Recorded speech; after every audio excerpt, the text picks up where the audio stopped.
మనం ఇవాళ దర్శిస్తున్నటువంటి శ్రీరంగంలో స్వామి రంగనాథుడు ఉన్నారే, ఈయన ఎవరు అనంటే పూర్వం నృసింహావతారం ఎత్తినవాడండి.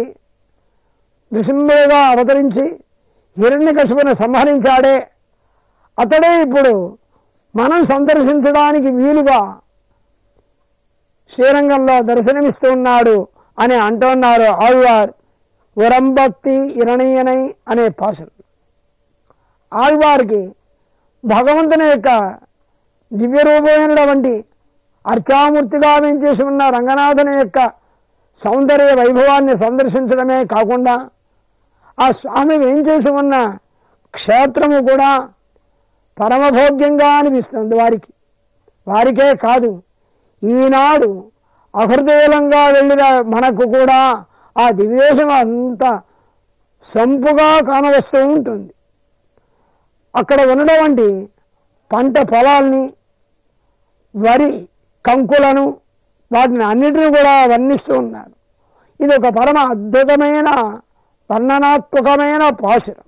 పురం దత్త మలర్కమలం ఉలగళంద సేవడి బోల్ ఉయిర్ందిహాట్ట.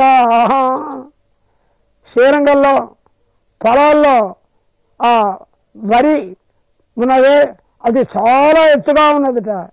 ఎంత ఎత్తుగా ఉన్నది! ఎత్తైన వస్తువులను చూసినప్పుడు అంతా కూడా ఆళ్వారికి అద్భుతమైన భగవంతుని యొక్క దివ్య రూపములే గుర్తుకొస్తూ ఉంటుంది. భగవంతుని యొక్క అవతారములలో ఎత్తైన అవతారం, అత్యున్నతమైన అవతారం త్రివిక్రమావతారం. వామనుడిగా అవతరించి బలిచక్రవర్తి దగ్గరికి వెళ్ళి బలి వలన వరములను పొందిన తర్వాత తన మనోరథం తీరినటువంటి సంతోషంతో భూమి ఆకాశములనంతా ఆవరించేశాడు స్వామి. ఆ పంట పొలములో ఉన్నటువంటి వరి అలా దర్శనమిస్తూ ఉన్నదట త్రివిక్రమావతారము వలె. ఆండాళ్ళు కూడా తిరుపావి దివ్య ప్రబంధ భాషణంలో ఇలాగే అంటారు.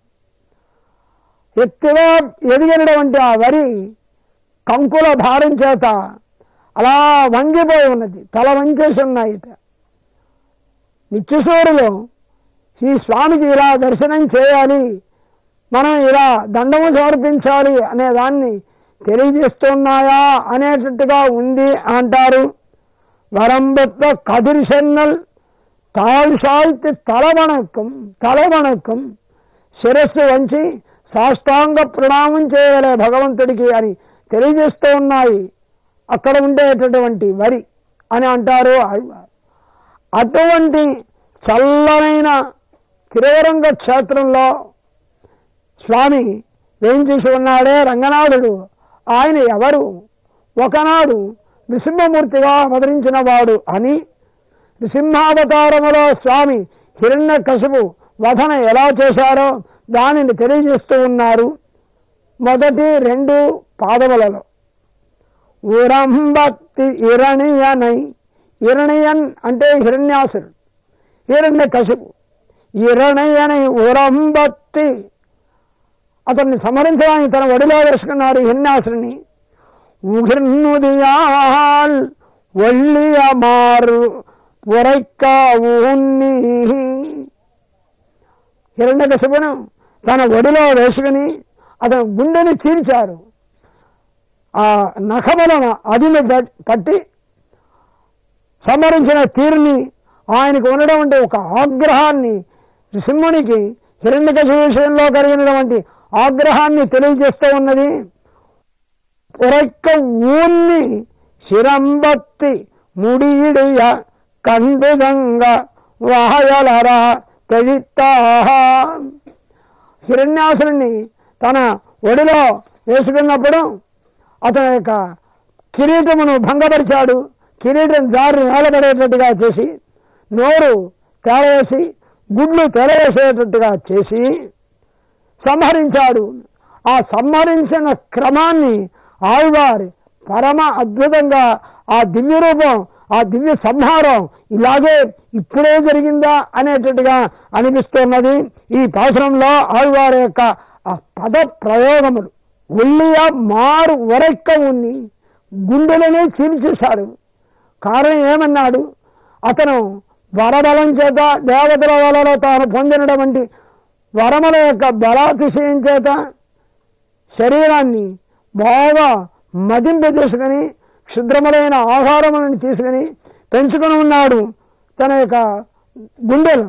అటువంటి గుండెలలో భగవంతుడు ఉన్నా అతని యొక్క ఉనికిని చూడకుండా భగవంతుడు లేడు అని తీవ్రంగా వాదించడమే కాకుండా ప్రహ్లాదుని అనేక కష్టములకు గురి చేశాడే.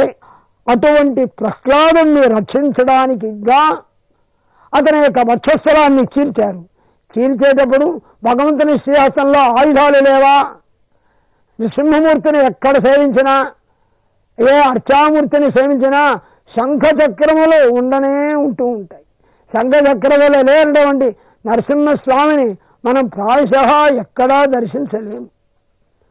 ఆ చక్రాయుధంతో అతన్ని సంహరించవచ్చునే. లేదు, ఆయన శ్రీహస్తంలో ఇంకా ఎన్నెన్నో ఆయుధములు ఉన్నాయి, పంచాయుధములు ఉన్నాయి, షోడశాయుధాలు ఉన్నాయి.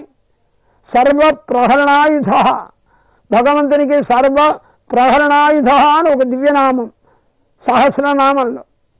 ఆయన ఏది అనుకుంటే, ఏది తాకితే, దేనిని అనుకుంటే అదంతా కూడా ఆయుధం. కాకాసురుడి విషయంలో స్వామి తృణమును ఆయుధంగా చేశారు, అదే ఆయుధం అయింది. సింహావతారంలో ఆయన శ్రీహస్తములో ఉన్నటువంటి వేరే ఏ ఆయుధమును హిరణ్యకశిపుని యొక్క సంహారానికి ఉపయోగపడలేదు. స్వామి యొక్క నఖములే ఉపయోగపడ్డాయి.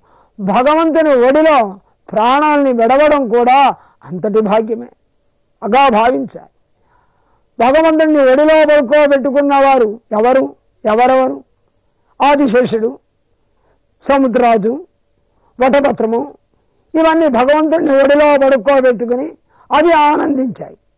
స్వామిని కదా మనం మన యొక్క ఒడిలో పడుకోబెట్టుకోగలిగామని. హిరణ్యాసురుడికి కలిగినటువంటి ఒక పరమ భాగ్యం భగవంతుని యొక్క ఒడిలో పడుకునేటటువంటి భాగ్యం. సాక్షాత్ అతని యొక్క శ్రీహస్తములతోటే ప్రాణాలను విడిచాడు. అతన్ని సంహరించడానికి స్వామి వేరొక ఆయుధాన్ని దేన్ని కూడా ప్రయోగించలేదు. ఆ సంహరించేటప్పుడుట ఉరైక్కవున్ని గట్టిగా అదిని పట్టి అతన్ని సంహరించారు.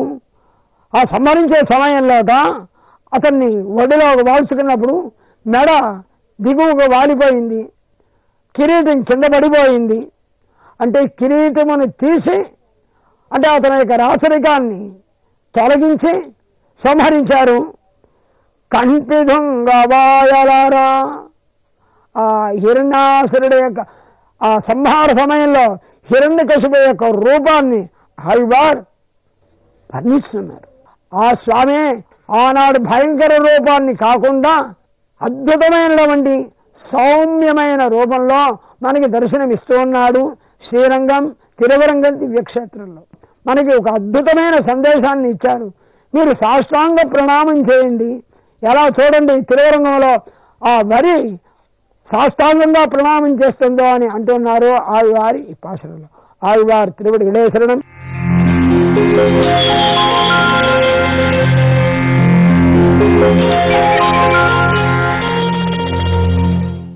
ఓం నమో వెంకటేశాయ.